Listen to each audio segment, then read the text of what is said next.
মাদ্রাসা ছাত্রী নুসরাত জাহান রাফি হত্যা মামলার ডেথ রেফারেন্স ও আপিলের রায় নিয়ে বিস্তারিত জানাতে সরাসরি যুক্ত হচ্ছেন সহকর্মী জুনায়েদ আল হাবিব। জুনায়েদ, কখন আপিলের রায় শুরু হতে পারে জানাবেন। নাবিলা, ধন্যবাদ আপনাকে। মূলত 10:30টার দিকে কোর্ট বসার কথা রয়েছে, এরপরই মূলত এই মামলাটির রায় পড়া শুরু করবেন বিচারপতিরা। তো আপনাকে একটু জানিয়ে রাখি, 2019 সালের 27 মার্চ ফেনীর সোনাগাজী ইসলামিয়া ফাজিল মাদ্রাসার আলিম পরীক্ষার্থী নুসরাত জাহান রাফিকে নিজ কক্ষে নিয়ে শ্লীলতাহানির অভিযোগ ওঠে ওই মাদ্রাসার তৎকালীন অধ্যক্ষ সিরাজউদ্দৌলার বিরুদ্ধে। এরপরে নুসরাতের মা সেই ঘটনায় একটি মামলা করেন ফেনীর সোনাগাজী থানায়। এই ঘটনার জের ধরে ওই মাদ্রাসার অধ্যক্ষকে পুলিশ গ্রেফতার করে। ঠিক তার গ্রেফতারের পরেই কিন্তু মূলত সিরাজউদ্দৌলার পক্ষ থেকে বিভিন্ন প্রভাবশালী মহল এই নুসরাতকে তার এই অভিযোগটি তুলে নেওয়ার জন্য বিভিন্নভাবে চাপ দিতে থাকে, কিন্তু তার পরিবার এবং তিনি নিজে কোনোভাবেই এই মামলা থেকে মামলাটি তুলে নিতে রাজি না হলে শেষ পর্যন্ত তাকে আসলে হত্যার একটি ছক আঁকা হয়।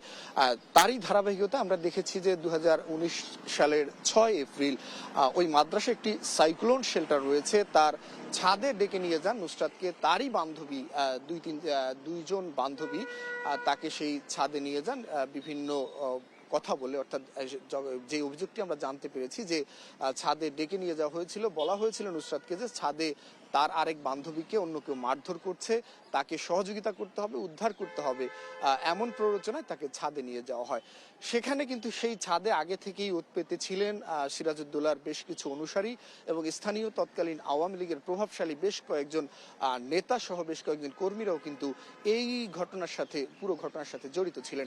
এরপর নুসরাত ছাদে যাওয়ার পর তার পুরো শরীরে কেরোসিন ঢেলে আগুন ধরিয়ে দেওয়া হয় এবং সেখানে তার শরীরের অধিকাংশই পুড়ে যায়। তারপরে তাকে ঢাকা মেডিকেলের বার্ন ইউনিটে নিয়ে আসা হয়। সেখানে চিকিৎসাধীন অবস্থায় 2019 সালের 10 এপ্রিল নুসরাত জাহান রাফি মারা যান এবং সেই ঘটনার জের ধরে সারা দেশে কিন্তু বিক্ষোভে ফেটে পড়ে সাধারণ মানুষ। তারই প্রেক্ষিতে আমরা দেখেছি 2019 সালের 29 অক্টোবর এই মামলায় 61 কার্যদিবসের মধ্যে 16 জন আসামিকে মৃত্যুদণ্ড দেয় এবং সেই মৃত্যুদণ্ডেরই আপিল এবং ডেথ রেফারেন্স এর জন্য শুনানি শুরু হয় গত মাসের 28 তারিখে উচ্চ আদালতে এবং সেটি আজকে রায়ের জন্য অপেক্ষমান রয়েছে।